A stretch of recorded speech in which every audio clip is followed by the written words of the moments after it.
Ya, kita akan berdiskusi pada malam hari ini, namun kita nunggu dulu nih sebentar.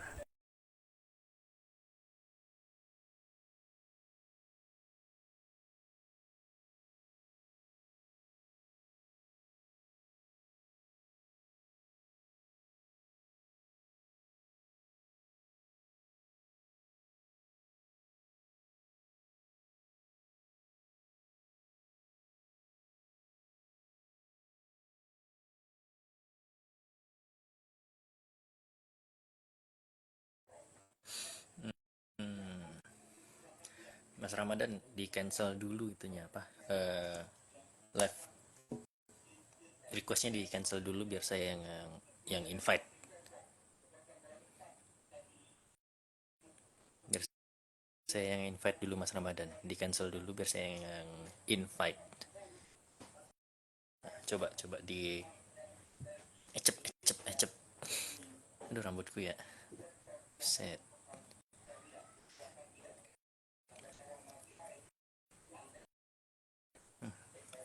Is unable to join.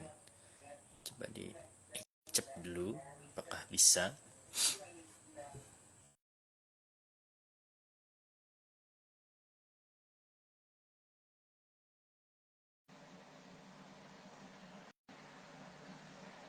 Nah, bisa nih.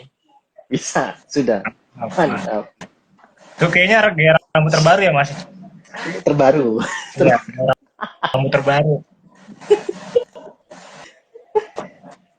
Ini terilhami oleh someone. Oh, pastilah, pasti. Karena rasa cinta itu bakal mengalahkan rasionalitas. Di satu sisi ya, di satu sisi, bukan di sisi, bukan di cuma sisi. Aduh, Mika Itu. mau ikat dulu nih, ikat dulu biar biar nggak berantakan Gue, kayak argumen stoik. Kita ikat dulu. saya malah udah bosan rambut panjang karena panjangnya ke sana ya. Jadi mending Oh, pendek aja. dari sebenarnya kan harusnya rambut gondrong itu kan kadang biasanya kan anak-anak pas kuliah gitu kan. Pas masa-masa kuliah Ya, semester satu, betul. semester satu masih aman lah. Dua, tiga, empat tuh gondrong lah. Kalau saya kebalikan, udah lulus ya. Udah ya, baru ya. Tapi nggak apa-apa lah, nggak apa-apa lah. Setidaknya tersampaikan lah, Setidaknya bisa tercapai. menikmati gimana kondisi gondrong, gimana keadaan orang gondrong gitu. Itu. Tapi boros shampoo sih, jujur aja. Iya betul. Kok conditioner juga kan pakai gitu. Kalau nggak nyampo, gatel gitu kan. Ada aja halangan-halangan orang gondrong. Pasti Oke, itu Pak. itu udah kayak apa ya? Kalau 2 harian, 3 hari nggak keramas tuh, mulai itu Ya, banyak gatel. simptom-simptom. Gimana nih Mas? Kabarnya nih Mas? Alam Sudah lama tidak berjumpa. ya makin baik keadaannya. Ya gitulah. Alhamdulillah, alhamdulillah, mantap. Jadi malam hari ini, padahal apa ya? Hari ini ada bola juga ya, kalau nggak salah ya. Itulah. Indonesia lawan Australia Iya. ya. Ya. Tadi juga temen ngajak nonton bareng, cuma ya karena ada diskusi nanti aja deh. Iya ya. Dia mau ngomong apa gitu. Nah, Apa? eh, Bingung juga. Pakai K-Vision, ada apa? Jaringannya penuh. Ya udahlah, numpuk algoritma apa? Traffic jaringannya eh, menumpuk. Oke, jadi malam hari ini kita ketemu lagi sama Mas Ramadan. Sebelum-sebelumnya udah pernah beberapa kali dimulai dari bahas kapitalisme ya Mas ya. Ingat banget tuh kapitalisme yang bulan G30 sih kalau nggak salah waktu itu. ya, nah, Nah, kita bahas-bahas juga soal itu. Terus pernah juga sebelumnya itu kalau nggak salah kita bahas tentang apa itu saya lupa. Tapi pokoknya udah sering lah Mas Ramadan berseliweran di sini udah bagi teman-teman follower yang udah lama mungkin udah familiar lah dengan Mas Ramadan. Kebetulan malam hari ini kita pengen ya bisa dibilang misu-misu nggak juga sih. Kita pengen curhat lah, menyampaikan unek-unek nih terkait stoik nih. 1001 masalah ataupun perdebatan di dalam stoikisme gitu kan. Nah, mungkin saya akan mulai dengan satu pertanyaan paling dasar banget yang bakal jadi dasar obrolan kita pada malam hari ini.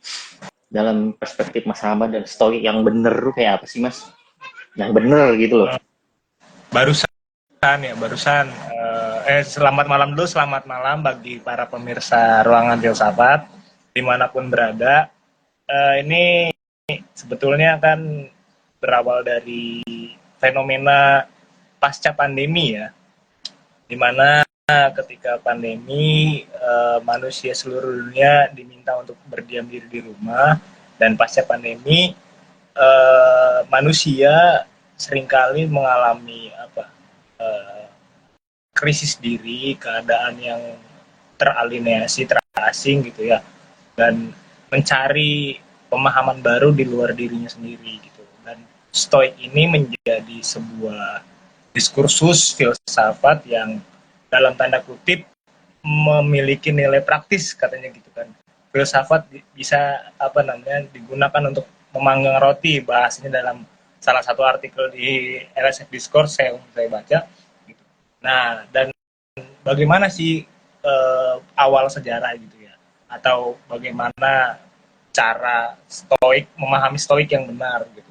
Sebetulnya kan saya berawal dari akar sejarahnya dulu, bahwa stoa atau stoicism itu berakar dari Zeno, salah satu filsuf di era Helenisme atau penjajahan Romawi pada Yunani ya.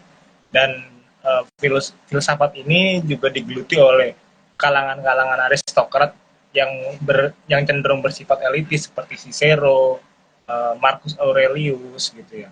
Dan ya kenapa bisa kok stoik ini dipahami oleh orang-orang kalangan di pemerintahan, kalangan elitis gitu. Karena sejatinya menurut Martin Suryajaya yang saya lihat video tadi sore, stoicisme itu adalah sebuah cara pandang di mana kita melihat itu di luar diri kita. Apapun yang terjadi, fenomena dunia hari ini atau dunia yang sedang terjadi hari ini adalah fenomena yang berada di luar diri kita. Jadi kita bisa memaknai itu tidak terlalu berpengaruh bagi hidup kita kan gitu, stoik itu.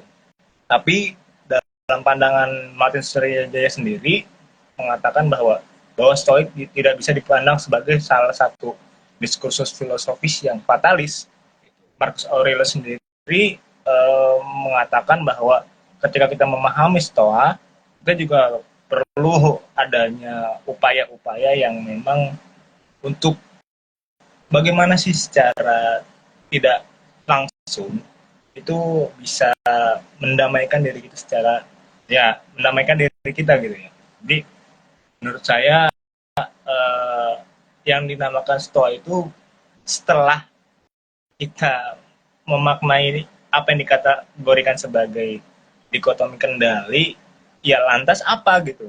Kalau kita hanya berkutat pada materi dikotomi kendali, kita terpisah dengan lian gitu, kita terpisah dengan orang lain, lantas orang lain banyak, fenomena di luar diri kita banyak, kita tidak bisa mengatur itu, ya kita juga bakalan terkedistract dan bakal overwhelm sendiri gitu loh. Jadi ya menurut saya kehilangan daya magis dari stoicisme ini sangat pelik ya, karena era awal stoicisme dengan bagaimana stoicisme itu diaktualisasikan di era hari ini, di era modern hari ini, itu berbeda gitu. Karena kayaknya kita udah banyak masalah, kalau mengesampingkan masalah juga kan nggak bagus gitu. Yang ada kita juga harus terlibat bagaimana caranya memecahkan masalah tersebut gitu. Itu sih awal prakata awalnya sih. Iya sih. Kalau kita lihat lagi makin jauh, makin agak kecil suaraku ya. Mungkin kalau kita lihat sampai makin jauh lah ya sampai ke hari ini gitu kan. Orang-orang tuh kebanyakan lah nggak terbatas di mana-mana, dan aku berkaca, dan saya berkaca di lingkungan saya sendiri gitu kan, di lingkunganku sendiri Mas, banyak orang yang bisa dibilang juga gimana ya, menyamakan antara sikap apatis tadi gitu loh. Akhir-akhir ujung-ujungnya tuh justru ya bukan bukan menyeleksi mana yang penting mana yang enggak, tapi justru ya udah dibantainya semua aja gitu kan. Jadi masuknya ke ranah ya udah aku jadi apatis banget lah gitu, apatis banget sampai sampai nggak jarang gitu. Itu malah muncul kayak bukan fenomena baru sih, tapi kayak gejala yang makin hari makin bertambah gitu kan. Kalau kita lihat lagi kadang kalau udah terlalu apatis gitu kan, apalagi kita hidup di apa ya, lingkungan ya, kalau di Indonesia kita tahu lah ya, gotong royong, kekeluargaan dan lain-lain gitu kan, apalagi di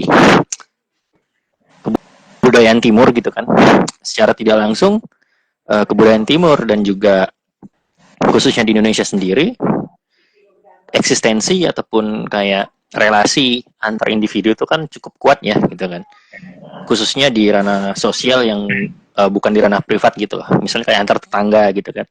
Nah nggak jarang itu juga karena entah orang itu penganut stoik atau apa, tapi kalau kita lebih lanjut ya, tanpa menyudutkan generasi tertentu, tapi melihat perkembangannya di termasuk Gen Z juga ya, ada beberapa yang juga mendefinisikan stoikisme dan juga menerapkannya dengan agak keliru, sampai pada akhirnya nggak jarang mereka itu yang namanya konflik lah sama lingkungan sekitar mereka gitu kan. Nah akibat dari konflik itu sendiri kan pada akhirnya yang jadi masalah lanjutan gitu loh Mas, karena kalau diperhatikan lebih jauh, hal ini kan jadi cukup mengganggu tatanan masyarakat ya. Mau kita terima atau enggak, mau kita lihat dampaknya secara terang-terangan atau enggak, implisit atau enggak, atau eksplisit, tapi di satu titik itu akan jadi kayak suatu problem yang menumpuk gitu loh kan. Menumpuk terus nih dari tahun ke tahun gitu kan, artinya apalagi di tengah kapitalisme gitu kan, kayak gini, yang individualismenya udah kuat banget, itu di satu sisi udah pasti ya, doktrin kapitalisme itu sangat kuat terkait individualisme, ditambah lagi dengan pemaknaan atau pemahaman yang salah terkait stoikisme, apalagi dibungkus dengan motif-motif self improvement ya. Nah itu yang juga kadang tak pusingin juga sih di satu sisi gitu, karena self improvement di sini kalau kita tafsirkan dengan secara lurus lah gitu, dengan stoikisme yang hadir hari ini di lingkungan kita, rasa-rasanya itu bukan self improvement gitu loh, itu bukan self improvement yang gimana-mana gitu loh Mas. Kalau menurut Mas Ramadan sendiri gimana Mas? Mas ke self improvement atau bukan sih gitu loh? Betulnya kan aku juga memahami stoik itu baru-baru ini, dan kaget juga ketika buku self improvement itu menjadi dalam tanda kutip mega bestseller gitu ya. Artinya kan digandrungi oleh sebagian besar Gen Z kita. Dan ketika saya menelaah lebih lanjut, membaca berbagai artikel terkait gitu ya, ternyata ya tidak lebih dari penyederhanaan bahasa mengenai daya magis daripada bagaimana cara kita untuk meniadakan emosi dalam apa ya, kehidupan sehari-hari gitu, atau minimal kita meminimalisir rasa marah, temperamental, emosional kita gitu kan. Itu kan artinya kan stoik berguna di sana gitu. Tujuan stoik berbicara di sana, bukan malah diideologisasi seakan-akan kita terpisah dengan orang lain. Orang lain apa ya? Oke, omongan jelek orang lain, apa stigma orang lain, memang perlu difilter. Cuma nggak semua apa yang dibilang tolak. Kan itu yang apa ya? Keliruan kolektif lah bisa dibilang itu. Dalam membaca dalam tanda kutip buku self improvement itu ya. Dan sayangnya sebagian besar kita mengideologisasi atau menganggap itu sebuah apa ya, kebenaran absolut, bahwa kita harus meniadakan emosi. Manusia memang didesain oleh yang maha kuasa memiliki emosi. Kalau dia nggak punya emosi, justru dia bakal jadi malaikat kan gitu dalam terminologi teologisnya kan. Jadi agak keliru juga berbicara tentang meniadakan emosi. Kita bukan lagi Yesus Kristus misalkan yang dalam Alkitab berbicara kalau ditampar pipi kanan apa ambil pipi kirimu gitu kan. Kita manusia biasa nggak punya apa ya keadaan-keadaan profetik gitu kan, keadaan-keadaan kenabian kayak gitu. Mungkin itu sih yang menjadi salah satu kritik mendasar saya terhadap orang-orang yang membaca buku self improvement itu ya, karena self improvement itu kan artinya kan bagaimana diri kita untuk berimprovisasi gitu kan, membuat satu variasi kehidupan, bukan malah mengideologisasi kehidupan. Apalagi dalam kutip ini kan wacana Helenisme gitu ya. Dan wacana Helenisme itu pasti mengalami kritik dari masa ke masa gitu. Itu sih yang sangat saya prihatinkan hari-hari ini ya. Iya, iya, iya. Dan menarik terkait ideologisasi ya, proses pembentukan ideologi. Dan agaknya kayaknya ada kecenderungan, kalau yang saya lihat sendiri, yang aku lihat sendiri di masyarakat nih Mas. Khususnya, ya aku nggak mau menggeneralisasi, tapi aku akan menyebutnya sebagai sebagian, ya proposisi lah ya, gitu kan. Jadi sebagian masyarakat kita tuh cenderung kadang ketika mendapatkan suatu hal baru, booming, itu kadang-kadang tiba-tiba memang jadi ideologi gitu loh, ya kan? Ada tendensi ke sana gitu. Apa-apa menjadi ideologi. Namun pada akhirnya ini juga mempengaruhi posisi kehidupan bermasyarakat juga pada akhirnya gitu. Karena kita tahu kan kalau kayak aku mungkin mau ngutip omongannya almarhum Pak Faisal Basri ya, yang barusan kemarin meninggal itu kan. Dia sempat bilang juga kalau ini ditarik ke ranah politik misalnya, Indonesia udah banyak banget gitu kan mencoba berbagai jenis ideologi gitu kan. Sudah bongkar pasang tapi juga tidak menemukan yang pas ataupun memang belum menemukan. Bahkan termasuk juga sistem ekonominya juga seperti itu kan. Kalau kita perhatikan lagi antara ya koperasi, liberalisme, kapitalisme, yang sentralistik sampai yang hari ini kita kenal dengan otonomi daerah atau desentralisasi gitu kan. Dan yang menariknya adalah saya kayak melihat sebuah tendensi yang mana secara historis atau perkembangan sejarah Indonesia ini sendiri sedikit banyak kayaknya memang agak terpengaruhi gitu. Tapi mungkin ini agak jauh nariknya. Tapi kalau dilihat secara historis ada kecenderungan yang mana memang kenapa pada akhirnya posisi ideologis lah kita kalau kita bilang dalam pembicaraan ini kita masih cenderung bias ataupun belum tetap karena ada kecenderungan penerimaan ataupun resistensi dari masyarakat untuk entah itu menerapkan ataupun membuang ideologi terlalu dinamis gitu loh. Karena dengan kedinamisan ini di satu sisi memang bagus ya gitu kan. Karena kita lihat filsafat stoikisme itu yang dulunya mungkin nggak diperhatikan ataupun pernah masuk gitu kan, pernah masuk ke Indo tapi hilang lagi karena kan kita tahu kan ya dari tahun 2000-an kalau nggak salah itu mulai ada hype lagi, keluar masuk lah. Dan stoikisme cenderung juga dikenal di kalangan para scholar ya kayak para intelektual gitu-gitu kan di kampus-kampus yang cenderung kayak ada bidang studi filsafat gitu-gitu kan. Nah, dewasa ini jadi lebih oke sih gitu kan. Bisa mengenal masuk lah tentang si stoikisme ini. Namun yang disayangkan adalah di balik kedinamisan tadi dengan mengesampingkan bagaimana akhirnya bisa nih membentuk suatu prinsip hidup misalnya gitu kan. Akhirnya kecenderungan ini kayaknya motivasi sebagian orang Indonesia itu cuma mengambil sebuah pandangan ketika lagi hype aja gitu loh Mas. Yang kalau kita lihat belakangan ini stoikisme mulai agak ngedown ya kan, agak tone down dikit. Dan yang mulai naik itu kalau kita lihat karena ada Malaka Project, logika mistika, Madilog naik lagi gitu kan. Kita lihat trennya lagi lah. Jadi dan aku juga membaca beberapa orang-orang yang ada di sekitarku juga. Mereka awalnya waktu pandemi, wih, bukunya stoik semua bos. Mohon maaf nih, Filosofi teras nggak pernah lepas, ya kan? Nyebut merek nih, jadi filosofi teras nggak pernah lepas. Terus buku yang meditasi nggak pernah lepas, gitu kan? Gitu kan. Nah, tapi ketika hal itu sudah tidak lagi, menurut mereka, ya karena FOMO ya, jatuhnya karena FOMO gitu kan.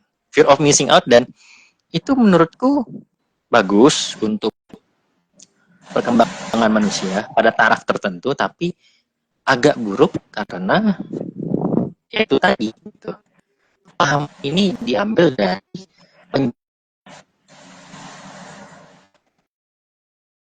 Suaranya penjelasannya Mas. lost connection, agak putus Ya. TWS-nya, biasalah.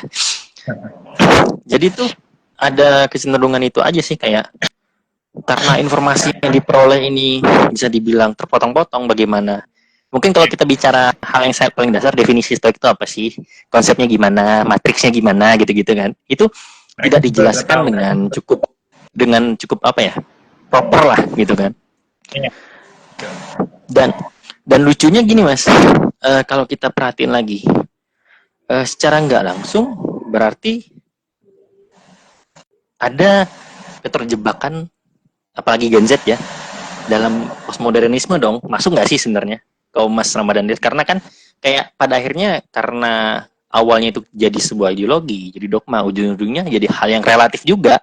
Karena semuanya keluar masuk, semuanya diterapkan dan diimplementasikan dan dicopot semaunya sesuai dengan preferensi masyarakat pada akhirnya. Ujung-ujungnya kan kalau kita menerima suatu hal baru ataupun apa-apa, ketika itu lagi Iya. Aku mulai dengan pembahasan FOMO di masyarakat ya. Karena sejatinya ketika berfilsafat itu kan kita memerlukan pemikiran kritis. Artinya mencari lebih lanjut terkait tentang diskursus filosofis yang sedang dipelajari. Gitu. Dan keliruan sebagian besar kita hari ini adalah kita nggak mencari, dan hanya terbatas pada ruang absolut yang disediakan oleh satu buku atau disediakan oleh satu konten gitu kan. Ya tadi buku self improvement tadi, kanal YouTube Malaka Project misalnya, itu kan punya banyak penggemar, punya banyak views di konten tersebut. Tapi dari sebagian besar kita hari ini, kita nggak mencoba untuk bisa mempelajari itu lebih lanjut gitu. Dan itu adalah salah satu kekeliruan yang fatal menurut aku ketika kita belajar tanpa memperbanyak sumber, tanpa mempertimbangkan sumber lain yang kalau bisa kita komparasikan itu dengan sumber yang berlawanan misalnya, itu kan akan membuka perspektif baru tentang ternyata misalnya anarkisme menurut Proudhon, kan baru-baru ini Malaka Project bahas anarkisme ya, itu aku sepakat dan setuju. Misalkan anarkisme menurut Proudhon berbeda dengan diskursus anarkisme menurut Bakunin atau anarkosindikalis misalnya. Nah itu kan kayak rocker, perlu kayak si rocker. pembacaan lebih lanjut. Ya, Rudolf Rocker maksudnya gitu.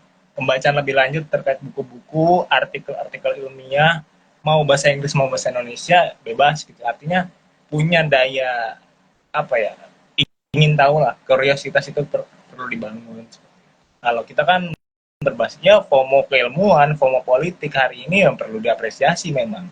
Karena keadaan negara ini memang diperlukan gerakan-gerakan yang spontan gitu, gerakan-gerakan impuls gitu.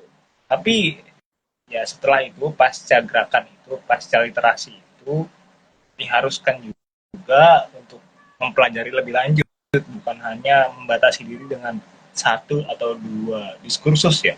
Itu malah sangat berbahaya sekali gitu. Itu sih menurutku Mas. Iya. Dan apa ya, kalau kita berkaca lagi pada hari ini, kan stoikisme ini hadir sebagai salah satu sebenarnya kalau kita lihat itu, kalau kita pahami dengan benar, itu kan bisa dibilang sebagai salah satu cara juga gitu kan untuk mengatasi kegilaan di tengah kapitalisme ini gitu loh kan. Karena mungkin kalau kita ngikutin kaum sinik agak-agak susah juga gitu kan, karena kita tahu kita terbelenggu oleh konstruksi sosial, oleh struktur sosial yang kita nggak mungkin bisa sinis dengan mudah gitu loh. Nggak mungkin kayak siapa Diogenes gitu kan, nggak mungkin dong, agak susah gitu loh kan, nggak bisa se frontal dan sevulgar Diogenes gitu. Dan balik lagi wacana stoik dalam kerangka hari ini postmodernisme ya udah masuk ke post truth lah. Kalau postmodernisme itu kan artinya kita meninjau ulang apa yang sudah kita pelajari gitu. Nah itu kan dari relativisasi apa diskursus. Ini kan dilihat dari gejala-gejalanya ya ada untuk merelativisasi bagian dari teks, bagian dari konteks gitu kan, bagian dari cara kita membaca kisah tersebut kan yang menjadi semangat modernisme ya. Dan di era post ini ya, informasinya dikumpulkan, diakumulasi, kita sendiri terkesan gelagapan untuk bagaimana cara kita membaca dan mengolah informasi tersebut gitu. Dan jadilah apa namanya keadaan situasi simpelnya, simplifikasinya adalah oh ya udahlah kita ideologisasi aja pemikiran ini, kita ideologisasi saja gitu ya, apa diskursus filosofis ini. Artinya ya itu adalah satu kesadaran yang sangat keliru sih bagi kita yang mempelajari hal tersebut dalam realitas hari ini. Iya. Jadi pada akhirnya memang ini dibungkus dalam sebuah bungkus yang baru gitu kan, supaya kayaknya karena ada dorongan juga sih. Kalau aku pribadi ada ngelihat bahwa makin kesini orang-orang Indonesia, sebagian orang Indonesia, sekali lagi kita pakai partikular saja. Jadi tuh ada yang menguji lah, dan ada di beberapa artikel juga kalau sudah lebih cenderung suka dengan konten-konten yang singkat, simple aja gitu loh. Yang kalau misalnya kita ibaratkan video lah misalnya yang 1 menitan, 30 detikan gitu kan. Jadi aku ngerasa kenapa pemahaman stoikisme ini ada dikotomi kendali padahal kan itu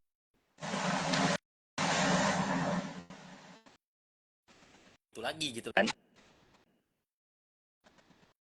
Kalau kita kaji lebih jauh lagi, stoikisme nggak terbatas di bagian dikotomi kendali aja gitu kan, karena ada bagian etikanya, ada bagian moralnya lagi gitu kan, yang bagaimana itu bisa mengatur lah gitu, mendamaikan dikotomi kendali ini supaya kita nggak disconnected lah dari dunia luar gitu kan.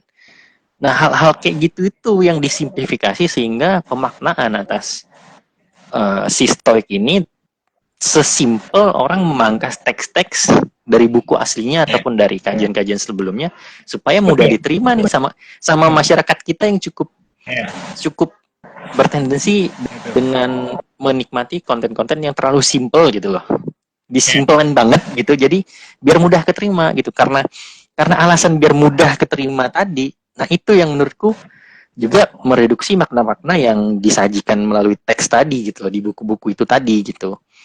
Jadi nggak sempurna gitu loh penyampaiannya. Ya, makanya kalau mungkin ini sedikit tips bagi masyarakat atau anak-anak muda yang ingin membaca stoik itu jangan hanya pada self improvement tadi, tapi meneliti dari filsuf yang memang menganut standar filosofi kayak Marcus, Cicero, Diogenes Sinos. Nah, dan kita tahu bahwa varian-varian Stoa itu tadi gitu, menyederhanakan bahasa sekaligus menyederhanakan konsep gitu.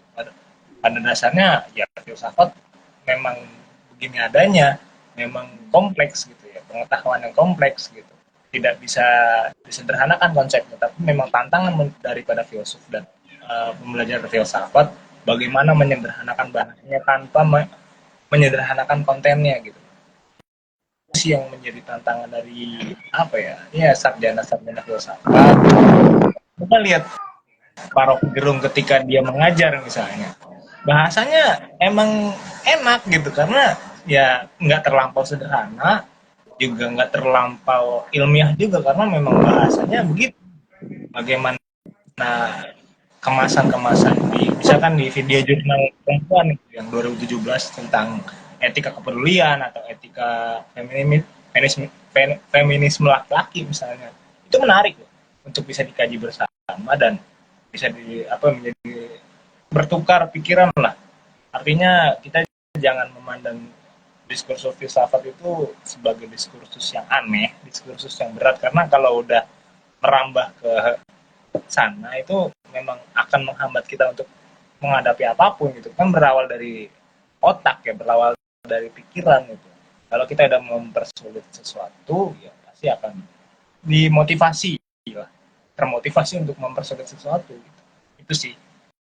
Jadi kalau ada bisa filsafat berat atau apa ya tergantung orang masing-masing juga dan kesukaannya sih, karena nggak bisa di generalisir juga bahwa filsafat itu berat. Enggak sih, enjoy dari dulu gitu kan ya. Iya, Malah iya menarik. gitu sih. Dan apa ya? Kalau kita berkaca di apa ya, Rocky Gerung gitu kan. Ya memang kadang beliau juga nyampainya tuh dengan ada beberapa bahasa yang sulit tapi disambungin tuh dengan bahasa padanan katanya lagi gitu kan. Bahasa yang sama nih, bisa sama atau mendekati definisi dari suatu bahasa itu tadi gitu kan. Dan yang menariknya adalah tipikal-tipikal yang kayak gitu yang sebenarnya termasuk ke dalam hal-hal yang kita butuhkan untuk, apalagi kalau kita ngambil buku dari luar ya, terjemahinnya tuh harus lebih bermodelan gitulah, dalam artian bisa lebih mengalibahasakannya namun tidak mereduksi maknanya gitu, tidak dibuat sesimpel itu gitu maknanya kan. Dan di satu sisi juga kayaknya yang Mas Ramadan bilang tadi itu menarik juga kalau tak pikirin kembali gitu kan, yang terkait apa ya, tentang bagaimana sih mindset kita ataupun diri kita sendiri untuk lebih terbuka ataupun agar enggak, bisa dibilang enggak mengurung niat kita untuk belajar lah misalnya gitu kan. Karena kalau misalnya kita udah punya pandangan, aduh ini berat, ini susah ini untuk memahami, dan sebenarnya stoik tuh itu bisa juga diterapin ke hal itu. Karena kalau misal kita balik lagi ke awal tadi kan, apakah stoik ini self improvement atau enggak, kalau kita pakai perspektif yang Mas Ramadan bilang tadi, sebenarnya kita kendalin dulu lah gitu singkatnya terkait motivasi kita belajar, itu kan lebih bisa masuk dong kategori self improvement gitu kan, dibandingin dengan hal hari ini yang kayak kita dibuat seakan-akan untuk tidak bebas dengan emosi kita sendiri gitu loh kan. Sesebel-sebelnya manusia, otomatis mereka juga kesel gitu loh, pengen marah gitu kan. Karena kita memang punya emosi gitu loh. Dari desain Tuhan punya batas kesabaran gitu. Emang kita nggak sabar tipis tisu kan gitu. Ada analogi semacam itu kan. Nah itu kan wajar aja ketika kita melihat fenomena yang nggak kita pengen, yang nggak kita bisa atur gitu ya. Ya kita pengen nampol sebetulnya, tapi ya di satu kondisi ada yang membatasi kita untuk nggak nampol gitu kan, gitu sih ya. Terus juga tadi ya Gerung juga kan tahu audiensnya, mana audiens yang berasal dari mahasiswa, pelajar informal atau politisi gitu kan. Ya kalau politisi memang harus dijebak gitu misalnya. Seperti kemarin gitu, ada yang kejebak dan memang jadi marah-marah nggak jelas gitu kan. Ditanya siapa profesornya, ditanya buku Tolstoy yang mana yang dia baca, atau buku Gus Dur yang mana yang dia baca, ya tinggal sebutin aja judulnya gitu loh. Ya harusnya bisa sederhana itu kalau dia memang baca kan. Kalau dia nggak baca, ya dia hanya menampilkan sisi emosional gitu. Karena aku Iya. berkaca lagi pada kalau nggak salah talk show Tempo pas habis nyoblos itu kan manggil Rocky Gerung, manggil Bu Bibip sama Pak sosiolog UNJ Robertus Robert. Nah, Pak Rocky Gerung bilang ya kita harus bisa meliberalisasi pemikiran kalau kita ingin apa ya terbuka pada kemungkinan-kemungkinan hidup gitu. Kita nggak liberal kalau mau terbuka dengan kemungkinan-kemungkinan filosofis yang ada gitu. Kita nggak bisa konservatif dengan apa ya nilai-nilai yang udah dipelajari, nilai-nilai yang udah diyakini. Kalau kita konservatif dengan nilai-nilai yang udah diyakini malah jadi terkesan apologi gitu kan, terkesan apologis dan membela apa yang ideologi kita sudah pelajari kan gitu, ideologi yang udah kita anut misalnya gitu sih. Iya, iya. Dan oh ya tadi itu ada mungkin pertanyaan yang bisa kita elaborasikan lah Ya, ke diskusi malam hari ini. Ini dari pakai pakai nasi biar kenyang. pakai nasi biar kenyang. Siap. Oke. Pakai nasi biar kenyang. Ya itulah username Anda. Tidak masalah. Di Konopi Ngedali. Jelas. Jadi begini, pertanyaannya tuh bagaimana konsep kebahagiaan menurut Nietzsche atau bagaimana Nietzsche memandang kebahagiaan. Mungkin pengen tak perintilin dikit gitu kan. Sebenarnya konsep kebahagiaan Nietzsche dan Stoik nih, karena kan gini ya, Nietzsche ini bisa kita bilang eksistensial juga gitu kan. Ya kan? Dan si Stoik ini juga termasuk hal yang bisa menegakkan eksistensi manusia juga karena itu tadi ya ada konsep kayak dikotomi kendali yang mana itu menegaskan entah itu boundaries kita ataupun prinsip kita lah gitu. Nah jadi sebenarnya konsep kebahagiaan Nietzsche itu bisa nggak sih mas selaras dengan Stoik gitu loh. Sebelum itu mungkin dijelaskan dulu nih Nietzsche ini cara pandang dia melihat kebahagiaan gimana, terus selaras nggak nih, bisa nggak nih kalau misalnya orang Stoik nih pengen mengelaborasikan konsep Nietzsche ke dalam Stoik karena mungkin kebetulan dia juga pembaca Nietzsche ataupun Nietzschean gitu kan. Uh, aku sederhanakan itu dengan ada Nietzsche yang terkenal, Patung Brutum Amor Fati sih. Cintailah penderitaanmu, kalau itu sakit gitu kan. Jadi kebahagiaan dia ketika dia bisa bersanding dengan penderitaan dan apa ya menikmati penderitaan itu dan mencintai penderitaan itu, dan jadinya kan dia nggak denial, dia juga nggak menikmati kan itu prinsip dasar dari Nietzsche kan, ajaran Nietzsche gitu.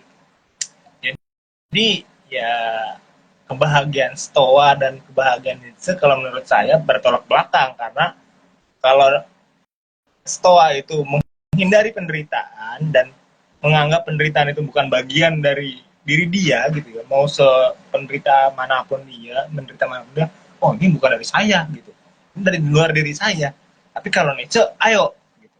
Penderitaan itu masuk ke dalam diriku dan aku nggak menikmati itu dan aku tidak denial juga gitu. Ya udah, nanti juga bakal sembuh kalau misalkan kita punya apa ya kondisi-kondisi dalam mengobati rasa rasa sakit itu gitu kan. Kan dalam sejarahnya juga Nietzsche dijelaskan bahwa dia ke dia ke Swiss untuk musim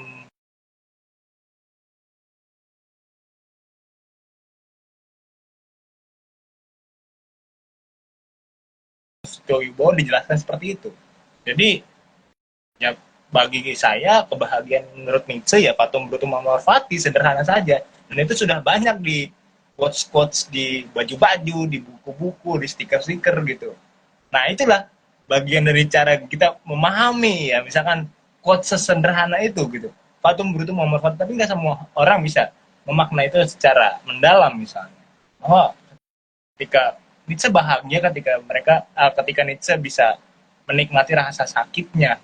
Bahkan di dalam literatur yang lain Nietzsche bilang saya lebih suka disalahpahami ketimbang dipahami gitu, karena ketika disalahpahami mungkin dosa saya hanya dosa ya karena saya sedikit tersinggung lah, tapi kalau saya dipahami saya nggak enak gitu ya, penderitaan saya sama dengan pembaca saya. Itu kalau kata Romo Agustinus Setiawibowo di teater Hutan Kayu waktu itu. Jadi ya Nietzsche itu bahagia ketika dia memeluk penderitaannya gitu.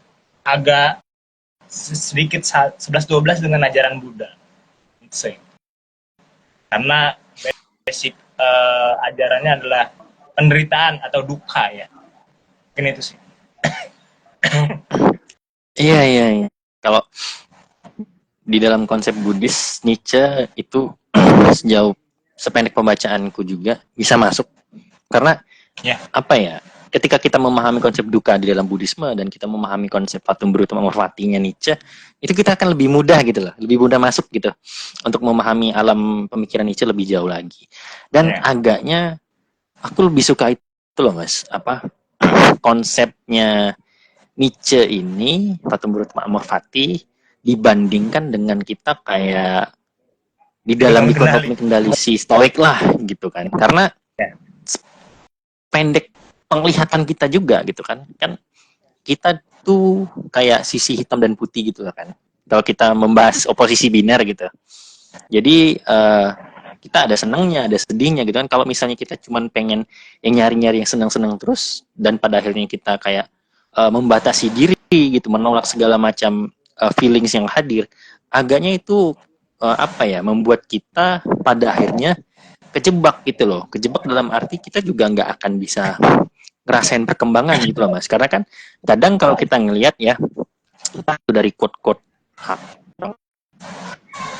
di berseliweran di sosial media, kan kadang rasa sakit, kecewa ataupun apapun itu bentuknya yang membawa, bisa dibilang kalau kita pakai oposisi binar lagi, yang negativitas lah gitu, yang datang, yang bikin ngerusak suasana dan lain sebagainya.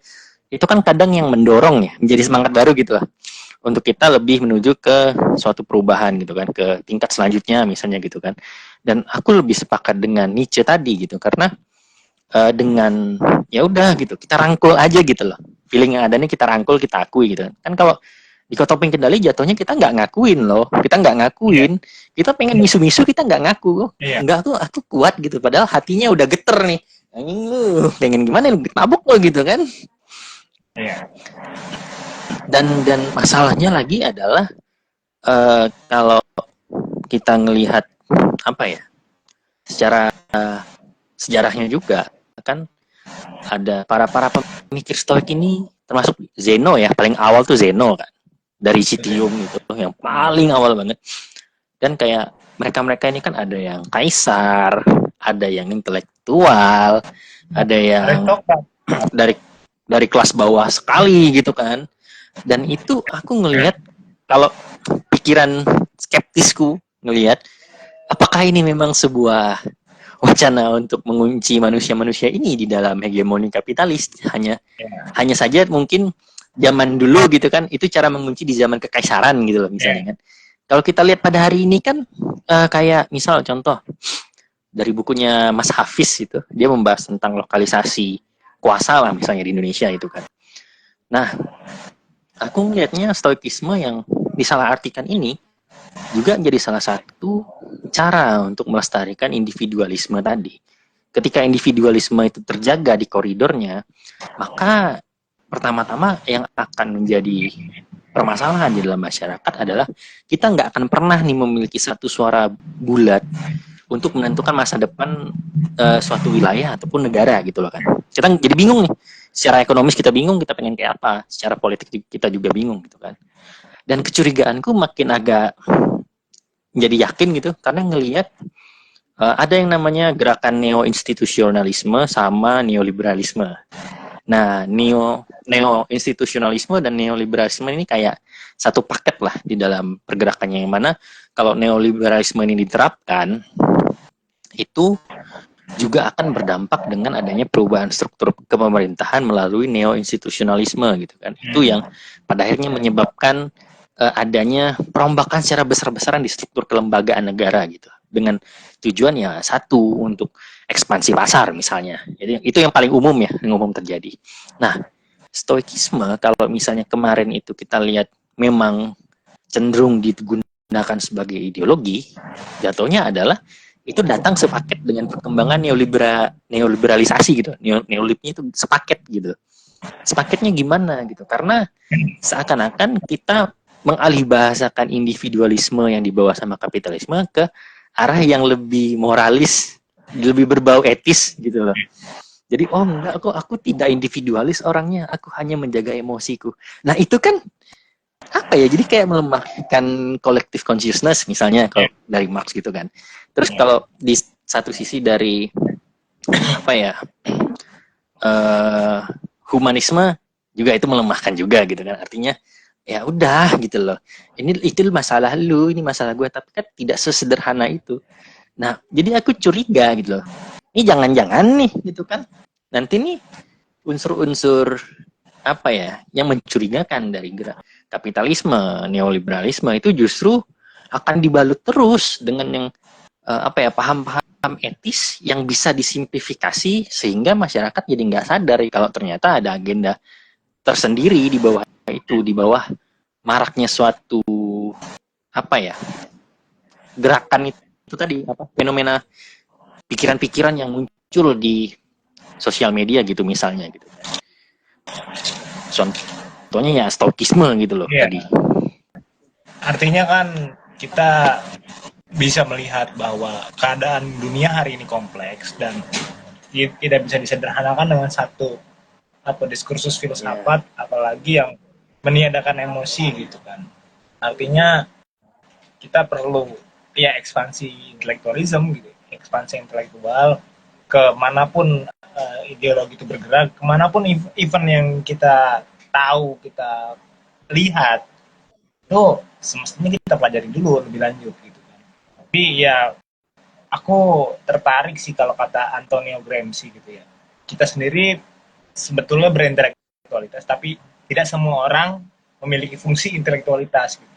Tidak semua punya potensi untuk memiliki intelektual yang mumpuni sebetulnya, yang berkualitas, tapi nggak semua orang memiliki fungsinya, memiliki peran tersebut gitu ya. Artinya ya kita nggak, ya sah-sah aja mempelajari hal-hal apapun yang kita lihat, kita pandang gitu, kita amati, tapi untuk menjelaskan ya ada baiknya kita serahkan dulu ke yang lebih tahu, dan ya itu yang mempunyai fungsi-fungsi etis lah, fungsi-fungsi etis dalam intelektualisme itu sendiri, gitu sih Mas.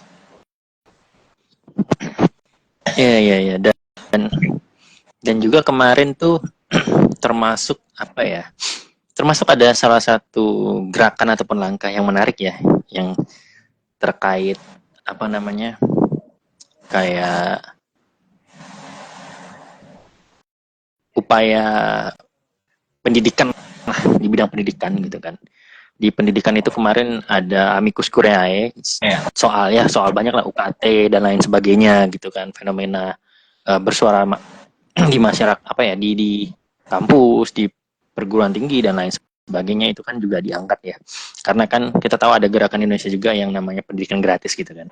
Dan itu menurutku menjadi salah satu fenomena juga yang menandakan bahwa sebenarnya kita juga tidak bisa apa ya, menyalahkan bagaimana kayak gagasan-gagasan stoik yang setengah-setengah ini tadi menyebar di kalangan kita nggak bisa menghentikan itu gitu kan, karena ini permintaan pasar jatuhnya ya, karena ada kecenderungan pasar di sana. Dan kalau kita lihat lagi bahwa ternyata tidak semua society kita itu mengamini konsep-konsep stoik seperti itu, karena dibuktikan dengan gerakan para aktivis dari pendidikan lah misalnya, yang mereka memperhatikan juga bahwa ini nggak akan bisa memperbaiki suatu bangsa ataupun masa depan negara ini kalau tidak mengabaikan ataupun menghindari yang namanya dikotomi kendali yang salah persepsi tadi gitu kan. Dan di satu sisi lainnya adalah sebenarnya kalau kita lihat lagi, stoicisme ini juga jadi salah satu yang menarik juga sebenarnya, karena kalau kita perhatikan dia bisa digunakan untuk mempermudah manusia melakukan aktivitasnya, karena melakukan eliminasi ya gitu kan. Ada konsep eliminasi gitu, mana yang urgent, mana yang enggak. Namun yang perlu kita perhatikan, yang kita evaluasi ulang sebenarnya, apakah emosi ini sebenarnya dihilangkan atau sebenarnya justru ditunda. Nah ini kan juga bingung juga posisinya kan, bingung juga nih posisi kita nih, karena ada beberapa yang menganggap bahwa stoikisme menghilangkan emosi. Udah kita flat gitu kan. Tapi ada satu sisi juga yang pernah tak bacain juga, dengerin juga argumennya. Oh enggak, stoikisme ini enggak sekedar flat aja, tetapi justru menunda emosi itu sampai pada akhirnya bisa dilepasin di momen-momen tertentu. Nah, masalahnya adalah kan kita mengetahui nih kalau stoikisme ini seakan-akan hari ini yang kita kenal itu harus berupaya kalem terus gitulah kan. Nah, ketika kayak penundaan terjadi, itu kan justru malah akhirnya kita nggak bisa menerapin konsep-konsep etisnya stoikisme. Karena apa? Karena kan kalau udah meledak sekali mas kan nggak terkontrol ya. Udah numpuk nih. Udah numpuk tiba-tiba langsung pengen dilepasin dan itu kan agak lucu juga gitu kan. Iya. Meledak kapanpun dan efeknya bisa ya nggak terduga gitu. Tapi kalau menurut Mas Ramadan sendiri gitu kan, setelah kita ngelihat stoik hari ini, sebenarnya selain kan kita menekankan pada dikotomi kendali ya, sebenarnya core ataupun dasar yang perlu banget kita tekankan untuk mempelajari stoik untuk pertama kali itu apa sih sebenarnya mas?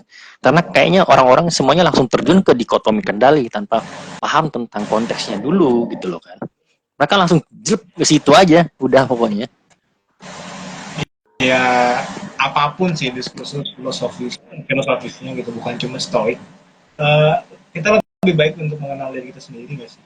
Nah, ketika kita mengenal diri kita sendiri, kita tahu bagaimana cara kita memaknai sesuatu, bagaimana cara kita bersikap, dan bagaimana kita memecahkan masalah gitu. Karena ya nggak setiap masalah itu pemecahan masalahnya sama. Jadi harus ada daya kritis tadi, tahu diri sendiri gitu ya. Perlu ada pembacaan komprehensif terkait diskursus tadi, bukan cuma di 1-2 buku gitu kan, bahkan di satu video konten tertentu. Misalnya waktu itu saya lihat tentang apa sih yang dibaca buku Anak Filsafat Triarkara gitu, ada salah satu wawancaranya beliau bakal dibully kalau ngomongin stoicisme ala filosofi teras misalnya. Ya karena filosofi teras atau stoicisme nggak sesederhana itu. Stoicisme itu harus dipahami bukan cuma dikotomi kendali, tapi bagaimana cara kita memaknai diri kita sendiri dulu gitu kan. Ya karena anak Triarkara bahas filosofi teras gitu ya. Ya itu di luar dari ekspektasi teman-temannya yang memang udah membaca Heidegger misalnya, membaca Aristoteles minimal, Plato, Nietzsche, bahkan yang ada sedikit coolnya percaya diri, dia baca Heidegger dan Nietzsche gitu. Cukup eksistensialis gitu, karena yang memang perkara manusia lah gitu ya, memang harus bisa didekati dengan eksistensi kita sendiri gitu loh. Ya, saya bukan mempromosikan eksistensialisme, bukan, karena memang kita manusia gitu. Artinya kita bagian dari dunia ini gitu ya. Artinya kita tidak meniadakan konsep apa yang ada di tubuh kita, baik secara anatomi maupun jiwa gitu.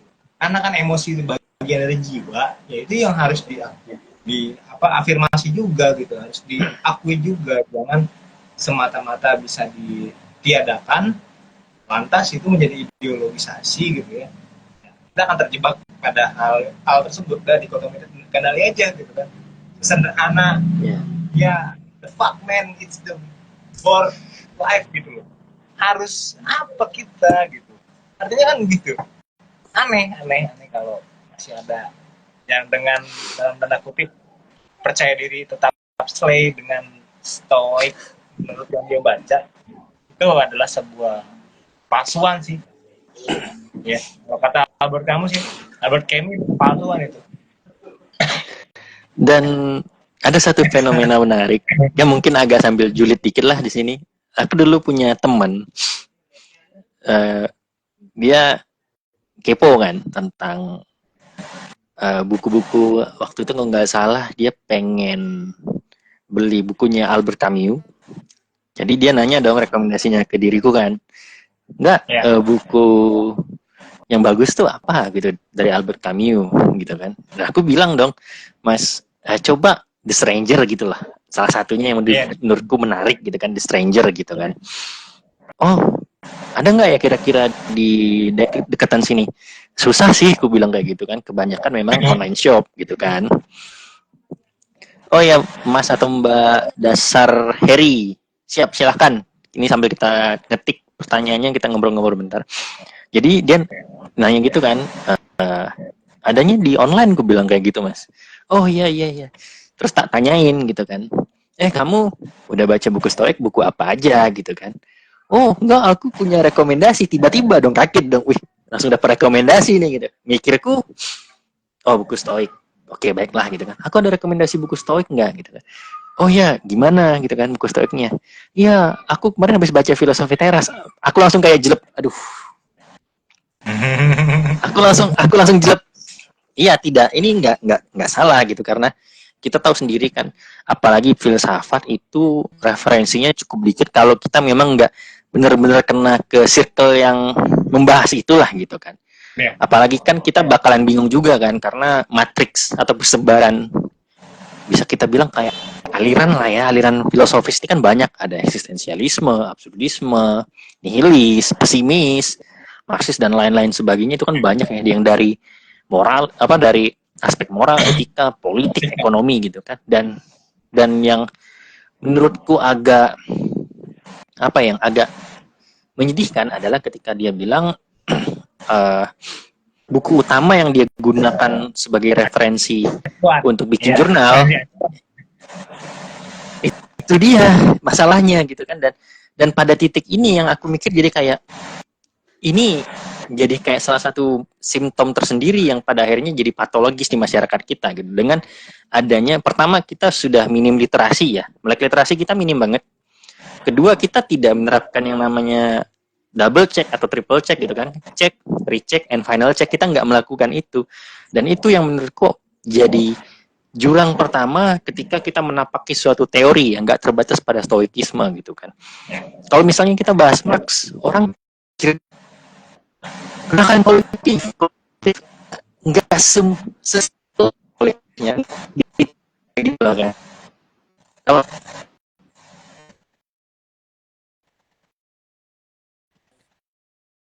enggak, kalau belajar kapitalis gitu, bahas tentang kapitalisme gitu kan nggak noto tentang bagaimana eksploitasi bekerja, tapi ada lagi aspek lainnya. Dan menurutku kita perlu gitu untuk ngecek, cek pertama, recheck, dan final check gitu loh. Itu jadi nyambungnya ke konsep yang Mas Ramadan bilang tadi. Dengan kita mengenal diri kita, jadi kita tahu filter informasi yang untuk masuk ke diri kita tuh seperti apa. Jadi kita memverifikasi supaya kita jadi paham pengennya diri kita nih maunya apa, dan pada akhirnya baru deh perlahan menelusuri stoikisme supaya tidak secara mentah gitu loh menerima dikotomi kendali ataupun konsep-konsep lainnya yang di dalam stoik itu tadi. Aku juga jadi skeptis. Waduh. Ternyata gimana? Kayaknya buku-buku self improvement itu membuat kita menjadi terlalu bisa dibilang ya maunya membatasi diri gitu kan. Ada yang namanya 48 power of law gitu. Oh ya. Iya. Macam-macam lah. Membuat kita terkesan individual. Bagus nih pertanyaannya. Sebenarnya gini juga nih Mas, sebenarnya selain membuat kita individual, kita kayaknya sengaja entah itu ada wacana atau enggak, segmentasi yang udah ada semakin diperketat, semakin diperpecah lagi dengan segmentasi lainnya gitu. Karena pada akhirnya dengan kita misalnya mempelajari 48 power of law misalnya gitu, of war gitu kan, atau apa gitu kan, itu kan kita akan terkotakkan, oke, ini yang orang yang suka strategi, suka apa. Jadi dengan dikokohkan seperti itu, nggak akan ada peluang untuk kita saling bertukar pikiran, untuk saling mendiskusikan. Dan pada akhirnya ketika kita berdiskusi, jatuhnya bukan diskusi yang konstruktif, walaupun memang nggak semua diskusi konstruktif, tapi setidaknya kita bisa saling membuka diri untuk menerima, oh ya ini kelemahan pandanganku, oh ini kelemahan pandanganmu, seperti itu gitu kan. Ya. Nah, dan Karena berujuk. saya juga Gimana Mas? anak filsafat UIN Jakarta. Oke, kalau untuk sebatas hiburan, self improvement itu mungkin bisa membuat kita hahaha lah dalam menghadapi realita. Tapi kalau untuk pegiat filsafat, pembelajar filsafat itu sangat tidak direkomendasikan untuk membaca itu karena ya kita harus bisa melampaui pembacaan itu. Karena itu yang udah disederhanakan ibarat kata di konteks Islam misalnya itu bukan usul fikih tapi lebih ke fikihnya udah tinggal diaplikasikan aja gitu barang yang udah jadi gitu jadi gitu sih Iya, iya, paham, paham, paham. Nah, masih jadi bukan membahas, dari filsafatnya gitu. jadi memang apa ya, kita juga membutuhkan kayak sebuah pemahaman yang gak cuman terstruktur ya gitu Mas, tapi juga kokoh dengan pemahaman kita terkait tujuan kita nih apa sebenarnya, maunya seperti apa. Kita memahami dulu kan, di internal kita dulu gitu kan. Dan menariknya adalah pertanyaan dari Mas Dasar Heri atau Mbak Dasar Heri, pokoknya itulah ya. Apa tujuannya manusia diciptakan? Mungkin kalau tak kaitin sama konsep stoik, mungkin ini juga akan menjadi pertanyaan eksistensial bagi orang-orang stoik ketika mereka berpikiran untuk memutus ataupun menerapkan dikotomi kendali secara mentah gitu kan. Jadi kalau saya tidak berhubungan dengan ataupun menjadi apatis lah misalnya di lingkungan sosial, terus tujuan saya dicipta ini apa? Mungkin masuk juga sih sebenarnya gitu kan, mempertanyakan kembali pada itu. Jadi dari perspektif Mas Ramadan nih, sebelum kita menutup pembicaraan malam hari ini gitu kan, jadi monggo Mas Ramadan. Ini menarik sih sebenarnya. Tujuan manusia diciptakan mungkin agak klise dan teologis ya. Apa tujuan manusia diciptakan ya Tuhan mendesain kita untuk menjadi seorang pejuang yang jangan pernah lelah untuk terus berjuang gitu ibarat kata Metode Sisyphus karya Albert Camus ya, itu sebuah kutukan yang memang kita semua berada di dalamnya gitu memang itu kutukan dari Raja Zeus yang memang sekarang hari-hari ini masyarakat kita sebagai dari kita itu berada di dalamnya gitu. Jadi manusia itu ya didesain Tuhan untuk menjadi seorang pejuang sih. Intinya itu aja. Dan balik lagi cintai penderitaan walaupun itu seperih mungkin itu aja sih. Karena kalau jadi manusia yang kita meniadakan emosi, yang apa jadi manusia, jadi aja malaikat. Itu sih. Sederhana. Dan menariknya kayaknya kalau misalnya kita kan mendiskusikan stoik dalam banyak periode lah ya, bisa kita bilang kita menyenggol stoik pada umumnya. Dan mungkin kalau dariku Mas, aku juga setuju dengan apa yang Mas Ramadan kutip tadi dari si Nietzsche kan, Fatum Brutum Amor Fati gitu kan.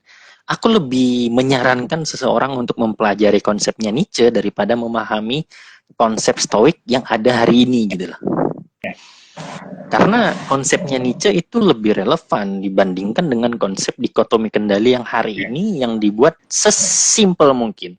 Atau konsep dikotomi kendali stoik yang udah tersimplifikasi gitu loh. Karena konsep Nietzsche untuk hari ini kita juga nggak bisa, hampir-hampir kayaknya belum ada orang yang membuat konsep Fatum Brutum Amor Fati itu menjadi sebuah hal yang simplifikasi gitu loh.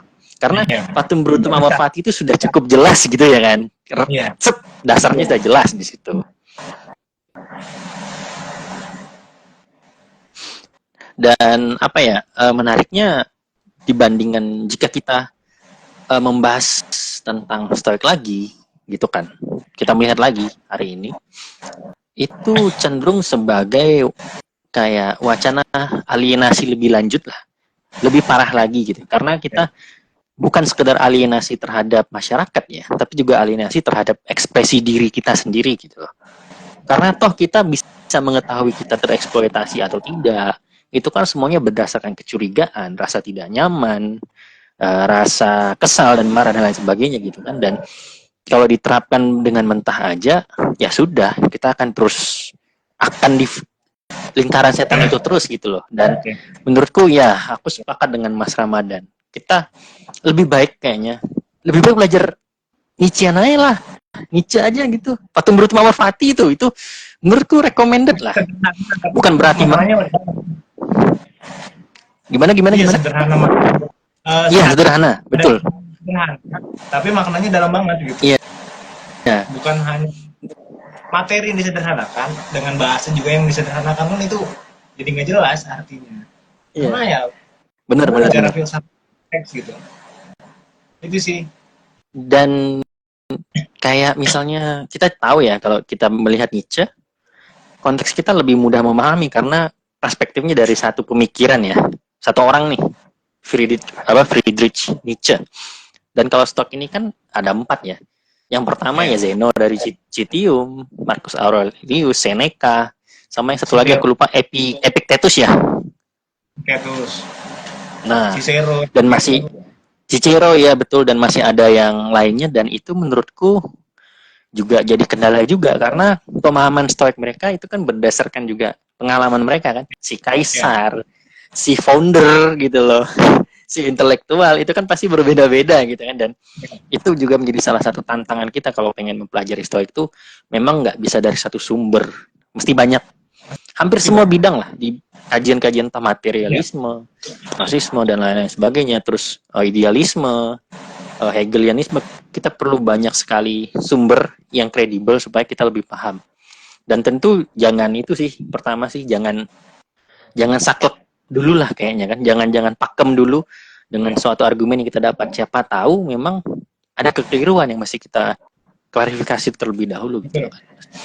Nah, kalau Mas Sangat Ramadan sendiri ya. gimana nih Mas?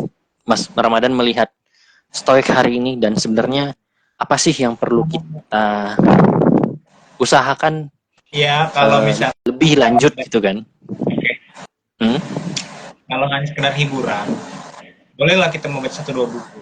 Kalau untuk dijadikan pengamatan lebih lanjut bahkan ideologi, kita perlu ada bacaan lebih lanjut, bukan cuma satu dua buku itu tadi gitu. Bahkan kita harus menilai etika stoik gitu ya, seperti apa, moralitas stoik seperti apa, bahkan ya mungkin ketika memang udah stoik itu udah memuncak, ada dampak, ada eksesnya itu adalah bunuh diri misalnya, ada kemungkinan semacam itu gitu. Jadi jangan ya semampu mungkin jangan membatasi apapun yang terjadi. Kita bisa maknai, kita bisa apa ya, filter, tergantung ketika kita udah mengenal belum diri kita sendiri, ya kan itu. Mungkin itu sih yang jadi apa ya, acara penutup. Dan mungkin apa Mas, uh, statement yang mungkin akan Mas Ramadan berikan, entah itu motivasi atau apa untuk teman-teman kita nih supaya kedepannya, entah itu biar nggak mudah terjebak suatu fenomena kah, entah itu memang supaya kita lebih aware terhadap lingkungan kita. Bisa nih Mas, ambil dari Nietzsche juga nggak apa-apa, fatum brutum amor fati. Wah, Iya, itu asik tuh. sebenarnya dasarnya itu cuma saya tambahin lagi, eh, jangan apa ya, jangan malu, jangan ragu untuk bisa berpikir kritis karena memang itu yang menjadi fondasi kita hari ini gitu. Nah kalau kita nggak berpikir kritis, kita bakal jadi ikan mati di sungai yang deras gitu. Kita terbawa arus gitu. Ya mungkin itu sih. Nah, jadi buat teman-teman, sampai di sini pembicaraan kita tentang stoik, dan mungkin kedepannya juga stoik akan terus mengalami pasang surutnya lagi gitu kan, hanya tinggal menunggu waktu saja karena kita tahu ya banyak sekali kedinamisan yang ada di Indonesia ini sendiri, entah itu dari pemikiran dan banyak hal lainnya lagi. Nah, mungkin nanti saya juga berkenan ataupun berminat nih untuk bahas-bahas peringatan 30 bareng Mas Wah, Ramadan. Wih, boleh, bahas boleh. politik ya, kita politik kembali karena kita sebagai refleksi melihat Ya, perkembangannya sehingga hari ini member gitu. hitam. Jadi teman-teman, Ya. iya bener, betul. Itu juga lagi hangat-hangat juga ya belakangan ini gitu kan, karena selalu diangkat kembali tiap tahunnya. Dan jadi teman-teman tungguin aja posternya ya. Ingat di Pasif, Kupas Isi Filsafat. Dan terima kasih buat Mas Ramadan malam hari ini udah kembali nemenin kita di ruangan filsafat setelah sekian lama nih. Aduh. Pokoknya kalau yang udah follower lama udah familiar lah dengan Mas Ramadan. Familiar. Dari Ya, terima dulu. kasih. Jadi Terima kasih. Mas Ramadan, terima kasih banyak Mas Ramadan. Jangan bosan ya diundang sama kami-kami. Siap. Siap. Dan Terima pokoknya kasih. teman-teman ditunggu aja diskusi bareng Mas Ramadan selanjutnya. Mungkin kita akan adain di akhir bulan nanti. Iya. Terima kasih dan ingat Fatum Brutum Amor Fati. Oke, ini saya N ya. Makasih. Thank you Mas Ramadan. Oh.